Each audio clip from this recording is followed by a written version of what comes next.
when I was 18, I got really sick with mono, and I was just laid up for like 8 months. I couldn't like really get out of bed and shit, and it was really, really awful. And it was the first, I had like a really happy childhood, and it was my first experience of like real like sadness, like over a long period of time, and I guess it was depression. But then I noticed, like, even when I got physically healthier, I was still like really struggling like mentally with a lot of stuff, because I had gone away to college, and like suddenly, like, I don't know, I think that's a tough age, just because like you know who you are when you're a kid,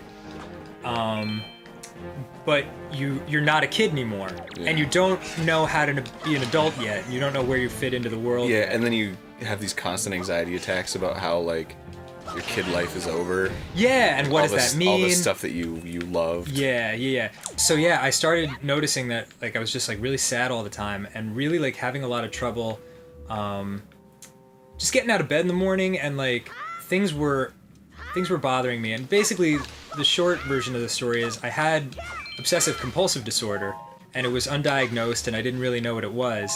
OCD kind of like feeds on your imagination, but for me, like, it was that everything in my mind would not stop connecting, and as a result, like, I couldn't do anything. So like when I was struggling with it, my mind would be racing constantly. I almost failed out of school because of it, because I couldn't go to my classes. Like, I didn't really leave like my apartment for maybe like 5 months, something like that. And I'll never forget, dude. Like it was the weirdest thing. Like I was at my friend Adam's house, and I was sitting on the computer, and I said something, and he was like, dude, just stop obsessing about that shit.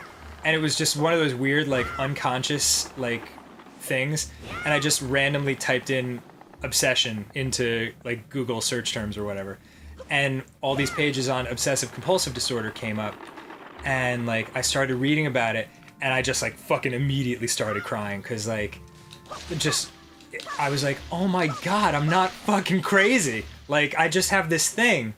For me, the moment I found out what it was, as soon as it had a name, I had a focal point from which to attack it from. And then I was like, if it's a disease, quote unquote, then it has a cure, you know? But when it was just like this nameless thing like hanging over my life, it was just really, really tough.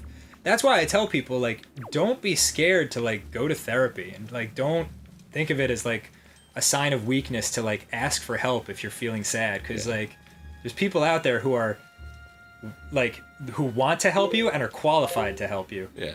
They put me on, I think it was Prozac, for like, I was supposed to be on it for an indefinite period of time. And one of the misconceptions about those types of drugs is that they're happy pills.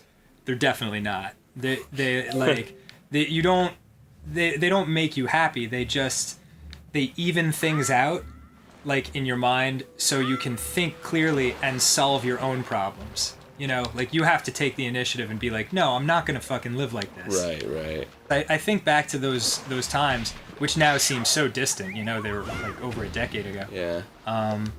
And like, I'm just so happy now, like all the fucking time, because like I know what it's like to be sad, you know, and like it gives you, like, there's the two different kinds of happiness, you know. There's the kid happiness where you're just like, I'm happy because everything's awesome and new and interesting. I'm having a great time. Yeah, and then there's the other happy, like the light at the end of the tunnel happiness, where you're like, I had to go through some shit, and like I earned this, you know. Yeah, the mellow happy. Yeah.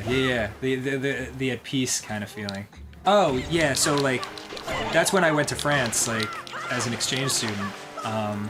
And that really helped me too, like going to like a totally new place and like seeing like different environments and just being like, hey, you know what, like the world isn't what I thought it was. There's like a lot more to it that I haven't seen. Maybe this is like overly dramatic to say, but it is what happened. Like there was like this really pretty lake in the middle of the town I was staying in, and I was on Prozac for I guess like 6 months, and then like while I was out there I was like, I don't fucking need this shit anymore. So I like took Did you throw it? I did. Nice. I took the pill bottle and fucking threw it into the lake. Yes. Yeah, it was like one of the most satisfying like personal moments, I guess. That's super cool.